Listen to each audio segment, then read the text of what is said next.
Well, that's the 18-second delay.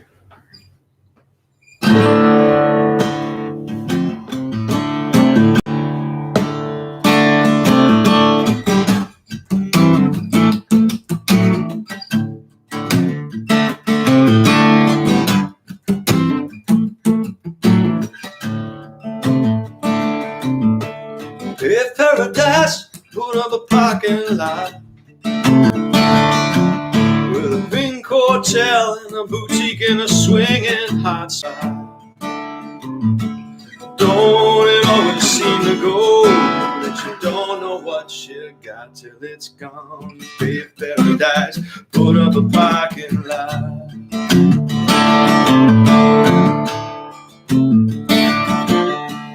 Took all the trees, put them in a tree museum. Charge all the people $25 just to see them. Don't it always seem to go? You don't know what you got till it's gone. Babe, paradise, put up a parking lot.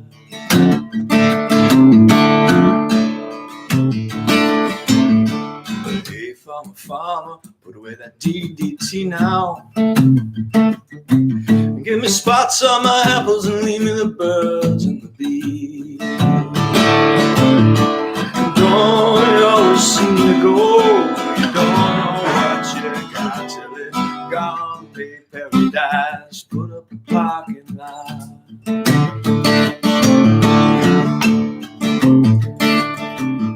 Late last night I heard the screen door slam, and a big yellow tractor was pushing around on my land. Don't it always seem to go? You don't know what you got till it's gone.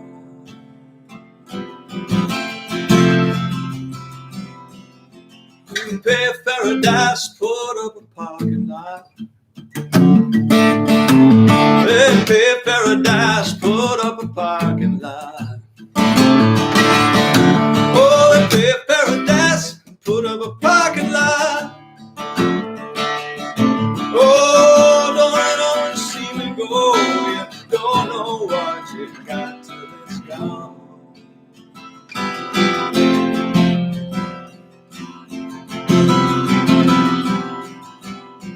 Oh, pay paradise, put up a parking lot. Oh, they pay paradise, put up a parking lot. Pay paradise, put up a parking lot.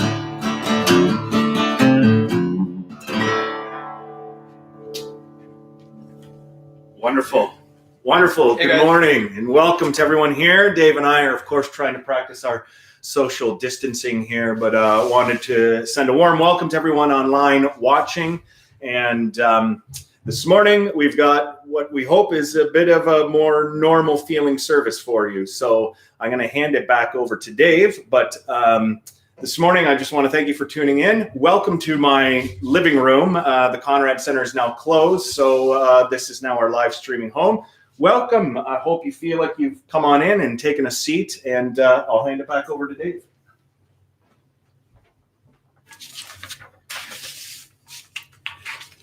Hey everyone, this is a timely song that we've done many times before. Come All You Weary. So if you know it, sing along at home.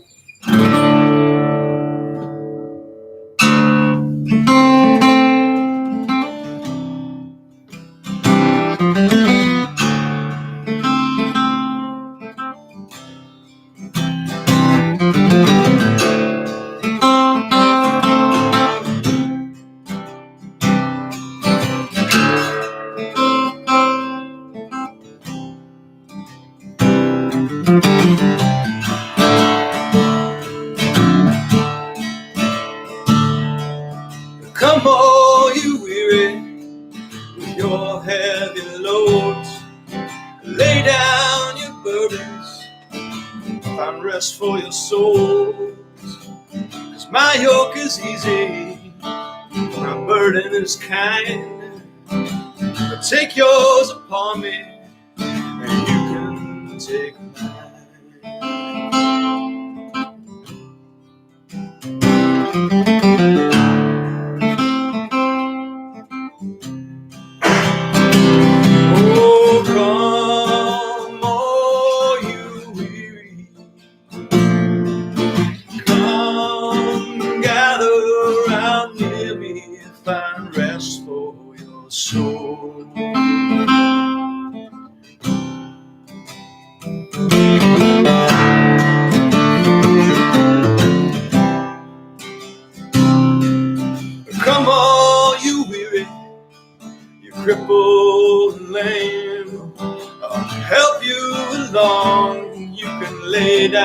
on your canes. We've got a long way to go, but we'll travel as friends. The light's growing bright, further up, further in. Come, oh you weary. Come, gather round near me, find rest for your soul.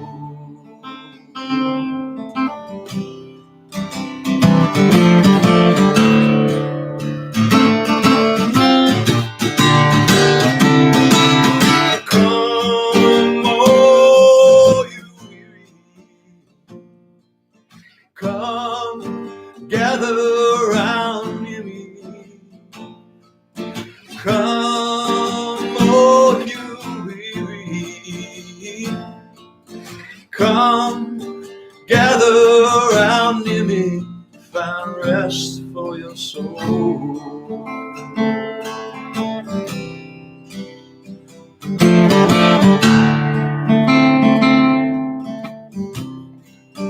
Rest for your soul.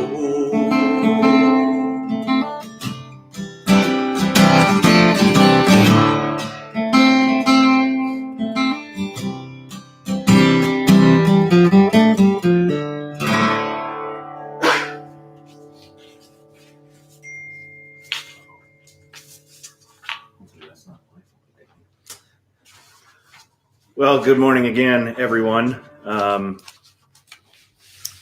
I was thinking this week of Frederick Buechner's line, here is the world, beautiful and terrible things will happen, don't be afraid.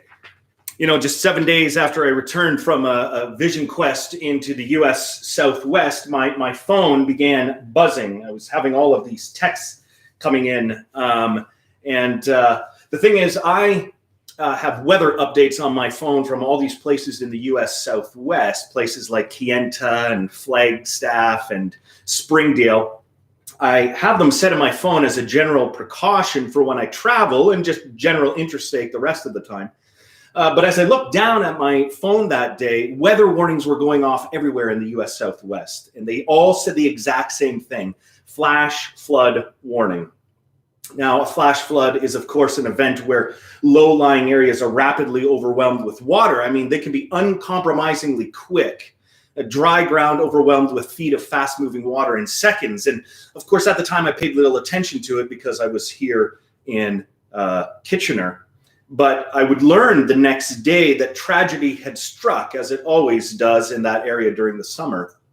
You see, on July 15th, a family of 14 set out from Phoenix to celebrate a birthday to escape the scorching heat that area is known for in the summer. And they went to a little water hole called Cold Springs in Tonto National Park.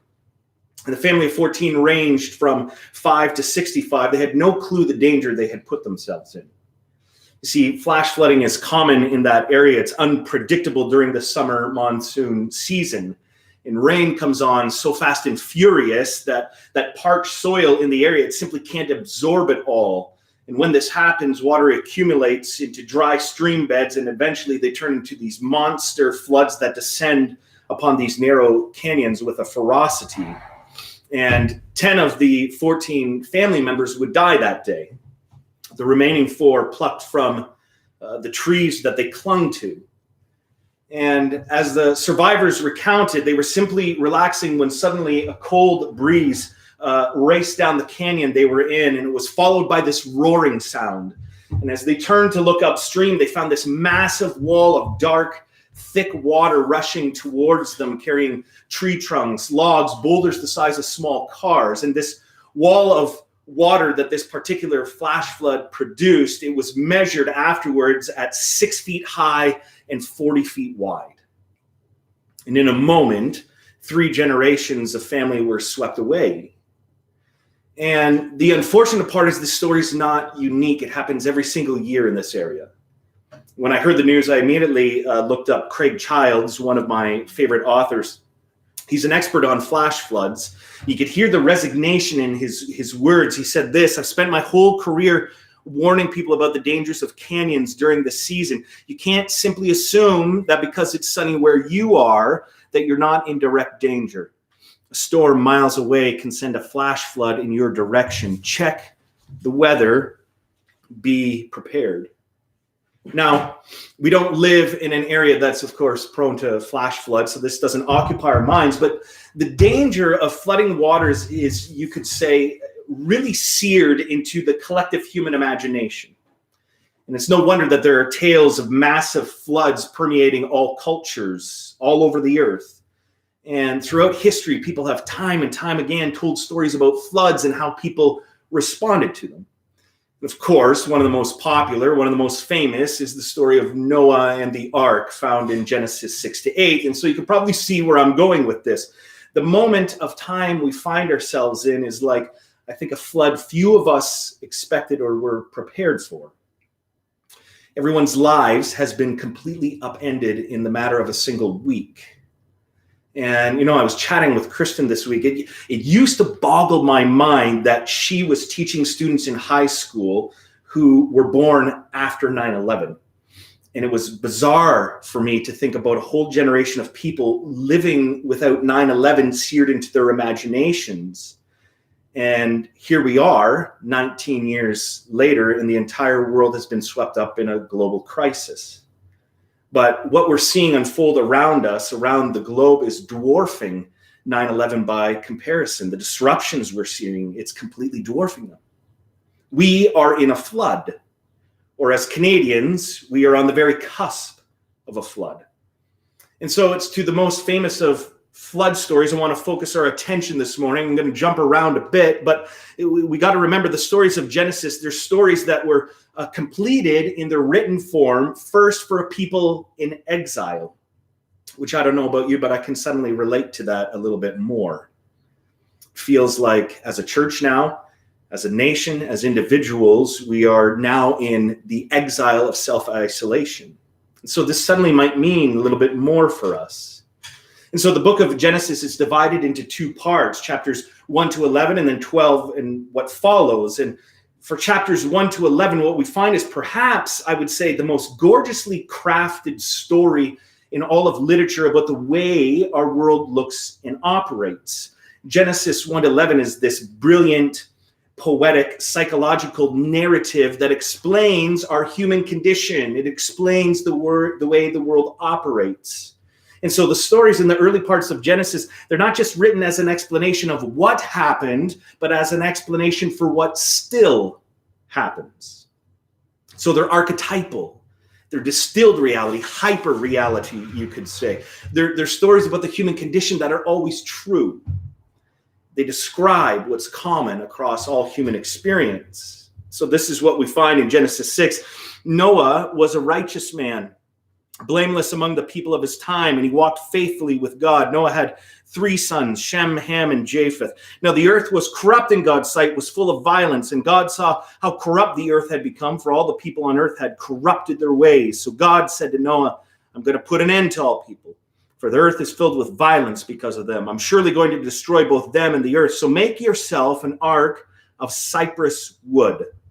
Now, I want to give us another story from Scripture in a minute, but let me first say this. I get reading a story like this can be disorienting. What kind of God is this? We have to understand in the ancient Near East, everything is attributed to God, everything, or the gods. And at this point in history, there isn't even a question of whether gods send natural disasters. Of course they do. Of course they do. It's just a general assumption. The question is why. And so, for instance, I'm particularly struck by the Babylonian version of the flood story. The gods caused the flood, and I'm not kidding about this, because humans were being too noisy and the gods couldn't sleep. And so they're like, hey, we need a good full 8 hours of sleep tonight. Boom, here's a flood. That should shut you up for a while. And so in the ancient Near East, gods are the cause of everything. And it might sound primitive, I suppose. It's not that far off from the way we explain things as well. I mean, we might not invoke the language of God, but we would invoke the language of powers at work that are beyond us. So we might say, like, our actions have caused and unleashed climate change because of our irresponsibility with the planet. And so we did something.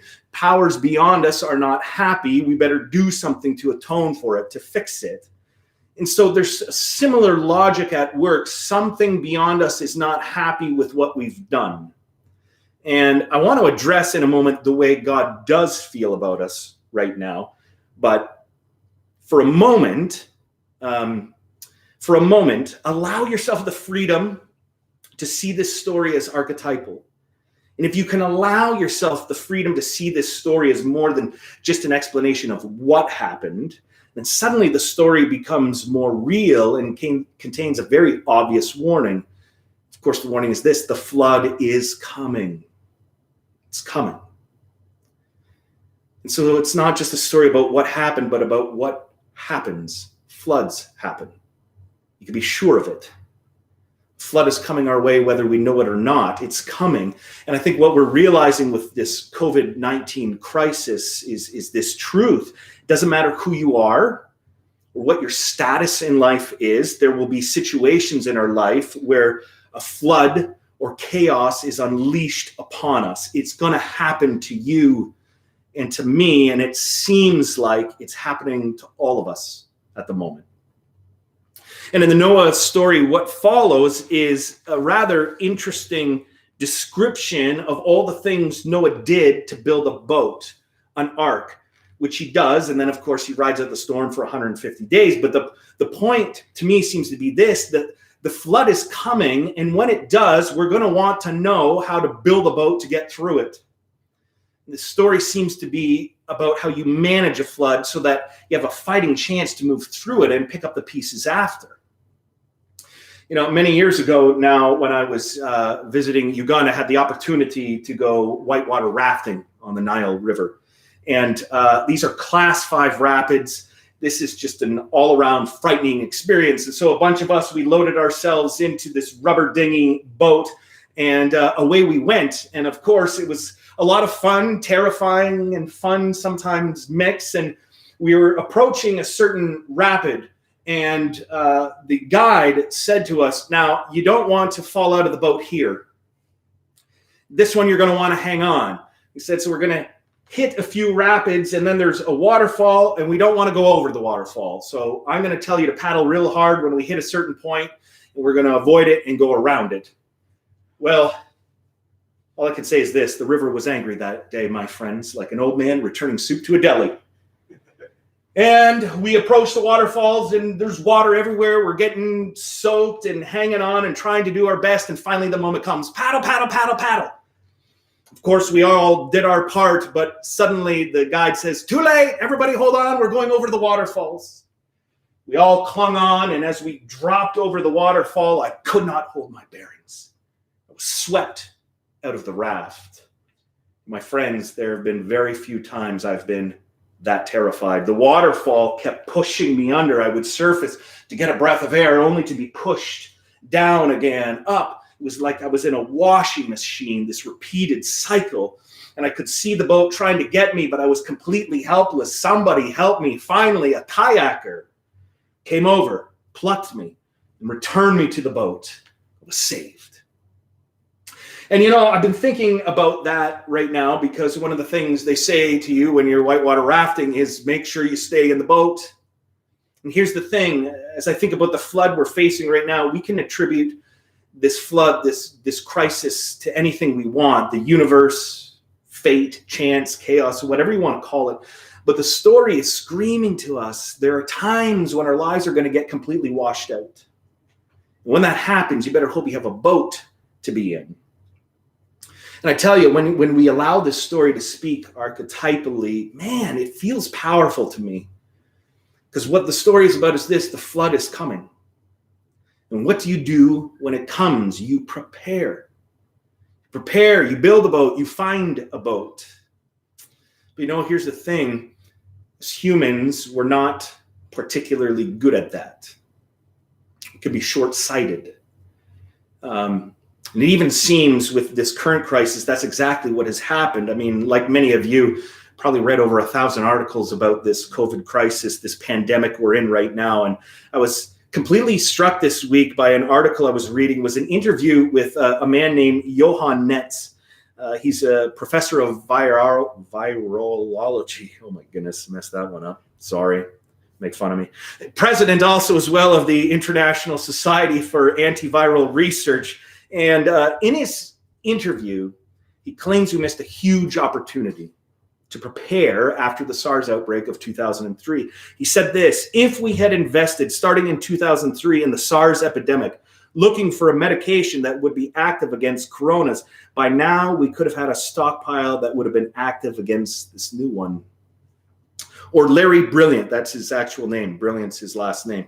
He actually is an epidemiologist as well. And he was actually one of the consultants for the movie Contagion, which I watched last night. I would highly recommend not watching that if you don't want to be freaked out. Anyway, he says this whole epidemiological community has been warning everyone for the past 10 to 15 years that it wasn't a question of whether we were going to have a pandemic like this. It was simply when. And essentially what he's saying is if we had heeded the SARS outbreak, a precursor to the flood we're now in, we could have defeated the thing before it started. But he laments we didn't. We didn't heed the warning. We didn't take the precautions we needed to. And there's a lot of stuff out there about how we should or should not react to all of this. And it kind of has me chuckling when I'm thinking about the Noah story, because I'm just imagining Noah working on his ark and people passing him by and going, I think that Noah guy's really overreacting here. Like, look at this guy. I mean, sure, the weather's been a bit odd, but this guy's building a boat is quite the elaborate thing. He's overreacting. And maybe we are overreacting. I don't know. But to be honest, does it even matter at this point? The flood is coming. It's coming. We can argue and debate all we want, but I don't know. Life isn't fair. Life throws us curveballs. What do you do for that? You prepare. And I don't think it's any accident, of course, that the Noah story, it actually spends more times talking about the logistics of him building the ark, which doesn't make for compelling reading, but it spends a lot of time on the logistics around us rather than any sort of pressing theological questions we might have. And that's the point. Prepare. Better well hope we have a boat strong enough to manage the flood so that we have a fighting chance of moving through it together and picking up the pieces after. And I can imagine some of you are thinking, my goodness, is Brad suggesting we become preppers here? Doomsday folk with bunkers stocked with food and toilet paper. To that I would say, maybe we should have. It's a bit late for that now. I don't know. But no, absolutely not. That is the way of acting out of fear. It's living out of fear. We prepare, we build our boats, not out of fear, but out of prudence and forethought, but we don't allow fear to dictate how we act. As I shared last week, perfect love casts out fear. So we don't operate that way, but what does it look like? I'm sure like many of you, I had to go to the grocery store yesterday. Oh my goodness, what a trying time that was. Apparently last weekend I didn't stock up enough, so I needed to make another trip to the grocery store, and I had these medical gloves I was wearing, and I brought in my own bag because I didn't want to touch the grocery carts. But I tell you, my goodness, it felt like I was in a leper colony there. Like suddenly this pandemic has changed. Everyone you look at, you're suddenly like, oh my goodness, stay away. So I'm dodging and weaving, trying to make sure I got 6 feet between me and other people. I'm holding my breath while going by people. It's just totally changed the nature of what we do. And finally, at the end, I got in line, and the lineups are different now. They've got tape down, keeping people 6 feet apart, and they've got lines for people with a lot of groceries, lines for people with just a few things, and I could see it coming. An old man, he's pushing his cart. And I could tell what was going to happen. There was about 5 people behind me, and he looked confused. And I could tell he was going to butt in front of me. And I'm watching him approach, and this little old man, all he has in his grocery cart are 2 cartons of Minute Maid. And he bumps into my cart to get in front of me, and I'm like, oh no, oh please, just stay over there. And he's confused. And I'm in this position where I don't want to get close to anyone, but I can tell he can't figure out what's going on. His routines have been changed. This is not the way the grocery store looks for him normally. And so you're faced with a decision there. Okay, it's good to be prudent and be careful, but somebody needs help. So I kindly suggested, sir, you only have 2 things in your cart. I think what you want to do is just head over to that line there. And of course, couldn't hear. He's like, what? And I'm like, sir, you're in the wrong line. And I'm trying to explain it to him, but these decisions that we're all going to have to start making. Do we help or do we keep our distance at all costs? And, I've been overwhelmed by stories that I've been hearing from people going to grocery stores and they've got the last 3 bags of rice in their cart and somebody needs one. All these stories about people sharing. I mean, the thing is this, it's not that we don't experience fear. Me being at the grocery store is acting out of fear in a sense. I need stuff. I need to survive. It's not that we don't plan and prepare. It's not that we don't feel fear or panic even. But love is the capacity to cast out fear, to make choices that are not dictated by fear. And so, of course, we're afraid. We're at the store shopping because we're not sure what's happening right now, but we're not mastered by that. We can still help. We can still share.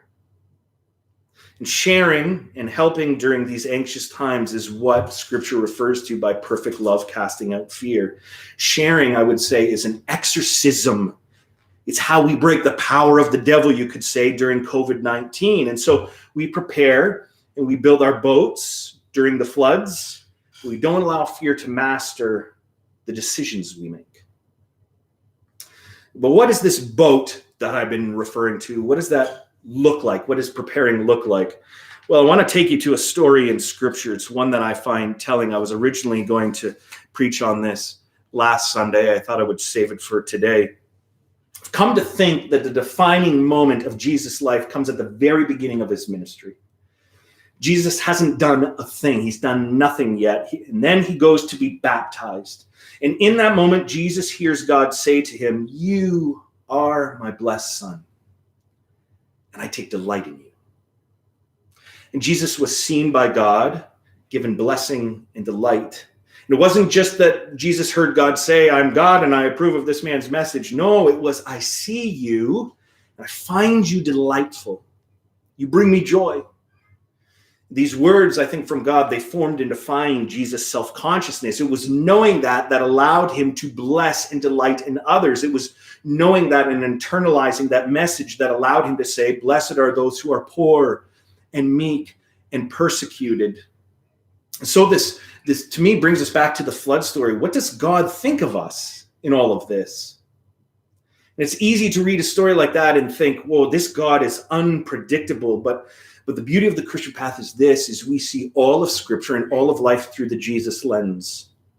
And our faith tells us that what ultimately defines us and gives us our identity, our knowledge, our self-worth, our energy is that we're created in the image and likeness of God, that we are God's blessed ones. We are special to God. God delights in us. We, in our humanity, bring God joy. God feels the same way about us as he did about Jesus at his baptism. We're seen, we're delighted in. But the thing is this, that's not always easy to believe, especially in moments like this. And here's the thing I want to call our attention to. Like us, Jesus struggled to believe this as well. I mean, seriously, he struggled with it. In fact, the story of Jesus' temptation is exactly that. It's a story about Jesus struggling to really believe what he heard at his baptism. So Jesus is baptized and then immediately moves out to the wilderness. And how this plays out is interesting to me. It says this in Matthew 4. "Then Jesus was led by the Spirit into the wilderness to be tempted there by the devil. For 40 days and 40 nights he fasted and became very hungry.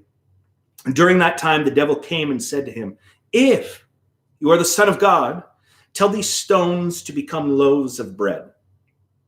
But Jesus told him, 'No, Scriptures say people do not live by bread alone, but by every word that comes from the mouth of God.'" And I find this so fascinating because notice where Satan is attacking him. Jesus has just heard God say to him, "You're my child." and I find you delightful. And then into the wilderness he goes to face his demons, and the Satan attacks him around his identity. If you're the Son of God, if that's true, then why are you hungry? You sure don't look special to God right now. Sure doesn't seem like God finds you delightful. I mean, for Jesus, this was a sinister attack and temptation that cuts right to the heart of Jesus' identity. One moment, Jesus is hearing he's a delight to God. The next moment, Satan's whispering in his ear, come on, Jesus, you know that's not true. But Jesus taps into something deeper. He knows we must learn the same lesson ourselves. Because you see, as good and as necessary as it is to have food, what we really need as humans is more than a steady supply of bread. People cannot truly thrive without the nourishment of our souls. To be human is to have a soul. And what that means is we need more than food. And, you know, I got to be careful right now because Jesus did, of course, feed the hungry. And he did call himself the bread of life. And he did coach us to pray, give us this day our daily bread. So the kingdom and what Jesus' path was all about is about bread. It is about food. We can't forget that. But it's also more than that. It's not just about bread. It's about something deeper. So Jesus' kingdom was about physical needs, but not at the expense of impoverished souls. So Jesus' first temptation was to believe life was simply about having enough to eat. And what Satan was offering was a shortcut. If God really delights in you, then just give everyone bread. Feed yourself, give everyone bread. Then people will follow you. And again, Jesus' kingdom is not less than a social justice thing where we all have our basic needs met. It's not less than that, but it's certainly more. And Jesus realizes in this moment, no. You can have it all and still lose your soul. And you know, this week, yesterday, as I went grocery shopping, you know, Krista and I were having the conversation, who's going to go? Who's going to be the one to go grocery shopping? And I heroically offered to. But the truth is, it wasn't about heroics. I simply don't trust her grocery shopping. You see, I don't know why, but this woman, this wife of mine, she believes tacos are the bread of life. I knew if she went to the grocery store, I'd be eating tacos for the next month. I couldn't handle that thought. And so left on her own, I was convinced I was going to be eating food I just couldn't stomach for a full month. I knew I needed to pick up a few essentials to me, like olives. I was just like, I need to get some olives, specifically garlic stuffed olives. If I'm going to make it through this thing, I got to have me my olives. And so I went. I got a few delicacies, little treats for myself. Then I headed home. But late last night, I had this strange sensation. So I got home, unpacked all the groceries. And when Kristen and the kids had gone to bed, I always spend a part of every evening in quiet reflection. And I went and I sat down right there. And I had this empty feeling envelop me.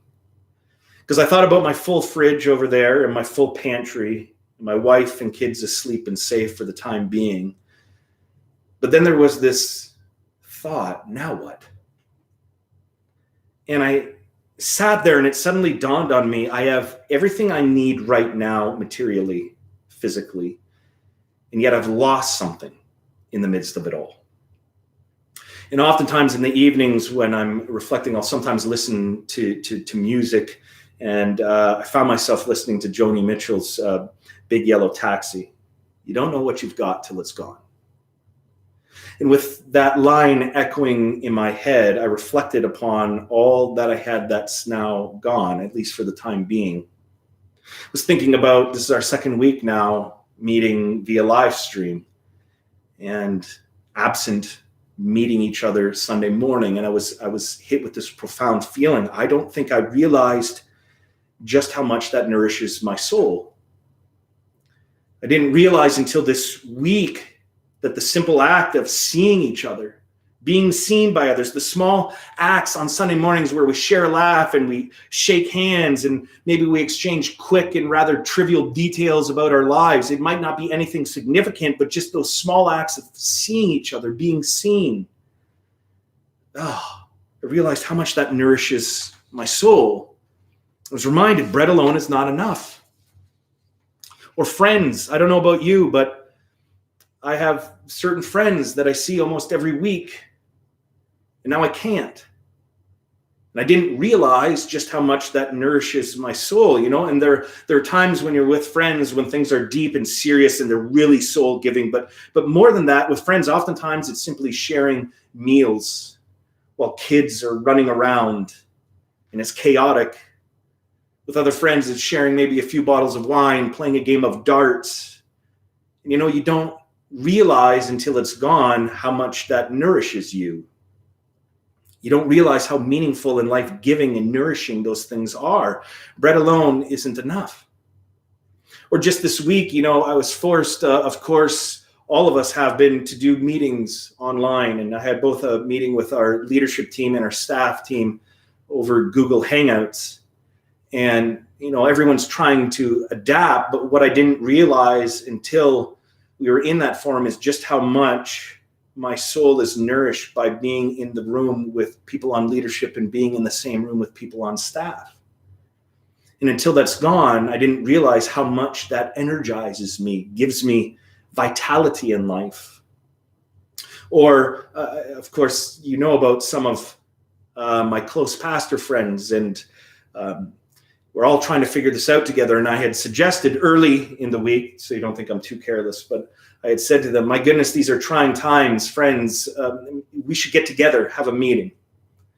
And someone in the group reminded me, we can't do that, Brad. We're going to have to figure this out for text and email. And it wasn't until I sort of realized, well, wait, I can't meet with friends. I didn't realize how much the freedom, the ability to just drop things and be with people who are close friends, just how much that nourishes my soul. And I think what profoundly hit home for me this week was this. Yes, like all of us, I'm worried. I'm worried about the actual virus. I'm worried about the sickness. I'm very worried about what this is going to do to our economy. Where will money come from to eat, to live? Will I be able to take care of my kids, my family? And so I'd be lying if I said it wasn't on my mind. Of course it is. Of course it concerns me. I'm experiencing fear. And I think that's normal. There's no shame in that. But what I was much more profoundly struck by this week is that I'm more than a body. I'm more than a stomach that needs food and toilet paper. I'm profoundly human, and I so felt that this week. I need relationships. I need people to nourish my soul. As a human, I'm intrinsically and spiritual. I need the outdoors. I'm not an animal. I need beauty. I need music. I need laughter. I need conversations that stir my soul, that remind me this is what it means to be truly alive. And so it was really hit home with me this week. I am a whole lot more than what just my body needs. I think it's the same for all of us. And so multiple times this week, I found myself having to recommit to a few things. First, not allowing fear to dictate how I make decisions. It's normal to feel fear, but to not allow that to dictate how we make decisions, that is the work of perfect love in us, casting out fear. Multiple times this week, I've been reminded just how spiritual I am. My needs are greater than a full pantry and fridge. And having enough food is not going to be enough to get me or any of us through this. The flood is coming. In fact, the flood is here. And so knowing that, we need to prepare. We need a boat, you could say. We need a boat that helps, of course, with basic needs, if any of us need that. But we need a boat that can offer us what we truly need, nourishment for the soul in these trying times. And so that's what we're trying to do, build a boat here at Nexus, a boat that can help with basic needs, a boat, though, that understands that we need far more than that. So here's what our boat looks like. And right now it might be just a little dinghy or life raft, not exactly an elaborate ark, but we're crafting something here. And I want to take a second here to brag about our staff here at Nexus. Sarah, Melissa, Murray, Steph, Dave. They've been working so hard this week. And it's not just them. Some of you have stepped up dramatically to help with the live stream, to help with anything. A lot of people saying, what do we need to do? How can we help? And granted, at the moment, we're still kind of piecemeal putting things together. But our staff, especially this week, spent the week trying to email every single one of you who's in any way connected with Nexus. And essentially what the message is, now's the time, hop on the boat. And we can ride this out together. And what does that mean? Well, again, it's going to mean we're going to need some constant maintenance. But our boat is simply this, I would say. We're going to adapt, but our boat is community in the Jesus path. Say it's the structure in the sail, if you will. What do I mean by that, the Jesus path? Well, things don't look and feel normal right now, and they aren't. But we're going to, together, keep intentionally walking the Jesus path. And I don't want to ignore this crisis, but I also don't want to let that dictate everything that we do. And so as a community, we're going to keep walking it. And the path might feel harder at the moment, but we're going to intentionally keep walking it together. We're going to be intentional about acting out of love rather than fear. We're going to follow Jesus' path through this together. And so, again, for as long as I am able, I'm going to keep doing this every Sunday morning. And every Wednesday evening, we're going to kick it a little old school. I don't know about you, it's been years since I went to prayer meeting. But Wednesdays, starting this coming Wednesday from 7:30 to 8 p.m., I'm going to do another live stream. And we're just going to share prayers. And we're going to share prayer requests. And so I've already had many beautiful prayers sent to me. And so what I'm going to do for that half hour is just create space. Read some prayers curated by our community. And if anyone has a prayer request, we'll pray for that. It could be as simple as, hey, I'm anxious right now. Let's pray about that. It could be somebody has some real basic needs that we need to meet. We can pray about that. And hopefully, as we see prayers come in, we can, as a community, try to meet those needs. The second, though, community. Our boat is made of community. And let me stress this. If you've been on the margins here at Nexus and not plugged in, let me encourage you. Now is not the time to be without community. It's time to get on the boat. Plug in. Connect with us. If you think family is going to be enough to get you through this, let me caution you. It's truly going to take a village to weather this storm. And you don't want to be caught on your own in all of this. Yeah, I'll get to that for sure. Consider this. I found that I probably shouldn't have found this humorous, but I did, but it's also very sad at the moment. Since the outbreak of COVID-19, China has seen a record high number of divorce requests in recent weeks. Some districts have even maxed out the number of appointments available at local government officials to file for divorce. And of course, everyone's like, why are divorces skyrocketing? And the leading theory is that many people have been quarantined in close quarters for so long, it's created an especially inflammatory environment for marital feuding. I think this is going to be a real problem that we're going to see. I was laughing when my father-in-law first tried to retire. He was hanging around home with his wife, with my mother-in-law. And after a bit too much time together, my mother-in-law blurted out to him, I married you for dinner, not breakfast or lunch. So find something to do with your days. And that struck me as funny because I think it's going to be a new reality for a lot of us. We're used to certain rhythms and we're going to be spending a lot more time together. And I think the reality is this crisis, this isolation is going to put a lot of pressure on our immediate relationships. And so what we're facing is a health crisis. We're facing an economic crisis, but no doubt we're also going to be facing a relational crisis. It's going to be tough on a number of levels. And in that, we're going to need the support of community. We cannot live cooped up for 6 months. We're going to need ways to connect with one another. And I don't know about you, but I know I'm already driving Kristen nuts. In fact, her and the kids are hiking in some remote forest right now. She had to go to give me the space and quiet to do this. In fact, that's why this sermon is so long, is I'm trying to buy time before they return home. This is the first moment of peace and quiet I've had in a while, but I already know I'm driving Kristen nuts. There are things when you're too close together, sometimes the little things start to become bigger things. And I was trying to be sweet this week. I said to Kristen, we had a little moment. I said, Kristen, of all the people in the world I could imagine going through a crisis with, you're the person I'd most want to go with it through. She said, that's sweet. She said, I feel the same way. And then she walked down the hall here and stopped and said, you know what? Actually, I need to think about that for a second. I could use a man with skills right now. So what are you talking about? Can you believe that? How don't I have skills? I got lots of skills. Or I was talking with my pastor friends. We were chatting online about who has it the worst right now. And I said, I got 3 kids at home. Trust me, I got it the worst. My friend Riley, some of you know, he had to shave his beard because he's on the front lines and they need those masks. So he was claiming he had it worse. All of us were laughing, talking about who had it worse. But then somebody said, well, we might not be sure who has it the worst among us, but we certainly know which of our spouses has it worst, and that's Kristen.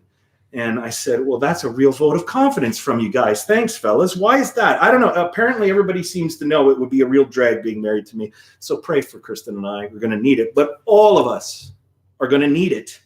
Because here's the reality. Relationships are going to be tested. We're going to need the support of community. We need more than family. We need community. We need each other's support. No one can be a lone wolf right now. We truly need one another. And the reality is we are truly in this together. So let me say, hop on the boat. Because here's what we're going to be doing in the next little bit. Each Monday, Dave is going to highlight one of our Nexus musicians on our Facebook events and updates page. And along with that is going to be a specially curated playlist from one of our musicians. Tomorrow, you will see Shelly Ann's curated playlist. So we have that to look forward to. It'll be a great way to find some new music for your week. And listen, that might not seem like an essential, but as I said before, we need more than just bread. We need beauty. And music might seem like a luxury right now, but we're spiritual beings. We can't live on bread alone. We need beauty and music. And so I hope that as we share these playlists, it'll be one small thing to help us. Or every day on our Nexus Parents Facebook page, Steph is going to be curating content for parents and their children. And listen, right now, we could all use that, I'm sure, those of us who are parents. And these posts are going to include music, lessons, activities, and more for the kids in our community. So if you're a parent, plug into that.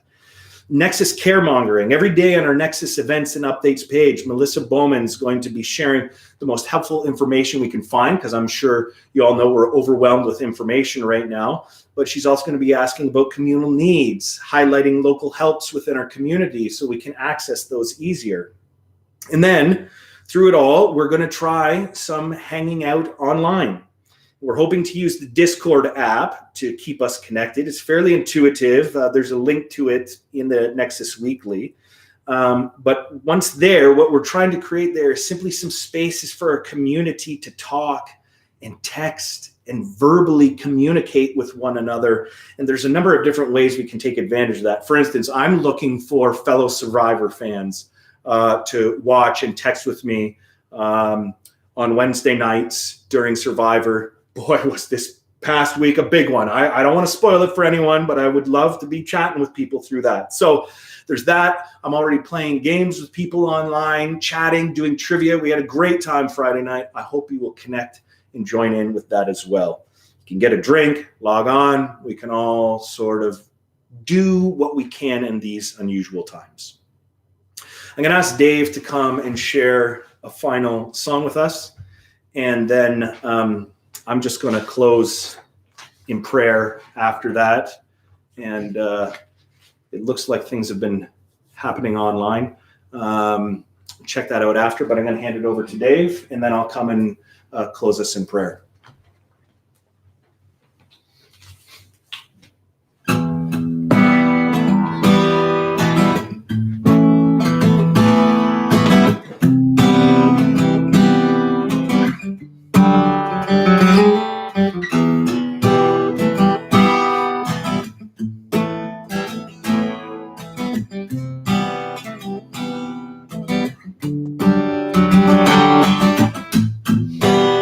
is it getting better? Or do you feel the same? Or will it make it easier on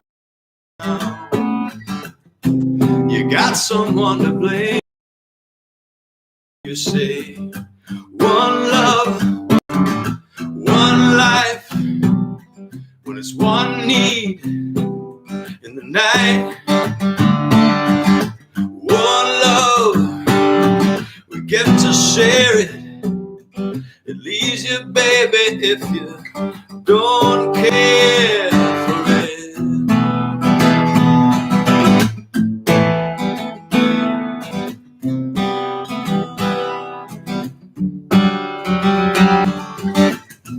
Have you come here for forgiveness?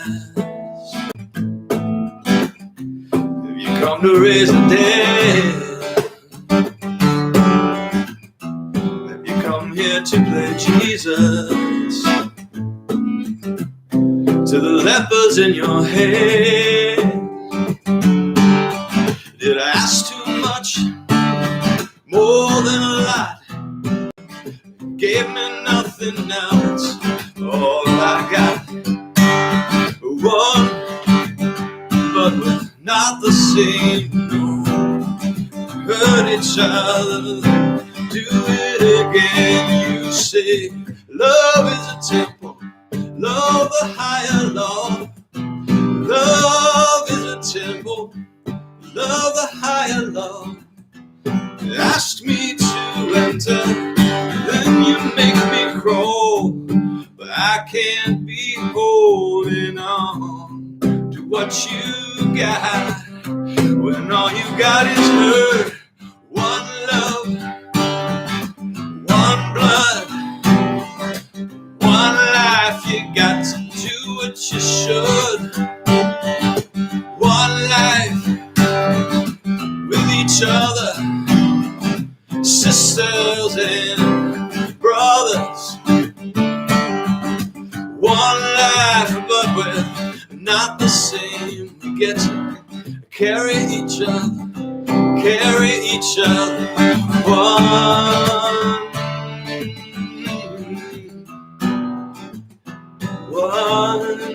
oh yeah. One,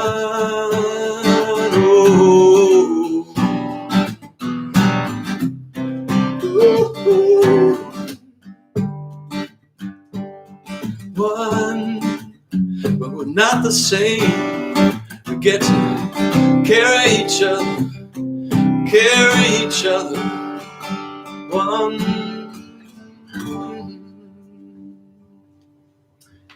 Thanks, Dave. Let's pray together. God, these are nervous and anxious times. And we confess that to you. We're not sure, but we do know that we're in this together and that you are calling us to continue walking your path even in this. So God, may we rest in the truth that you are larger than any fear, anxiety, or worry we might have. And when we face the floods in our lives, may we find comfort in your presence and in your people. We pray this in Jesus' name. Amen. Go in peace, folks. Hi, guys.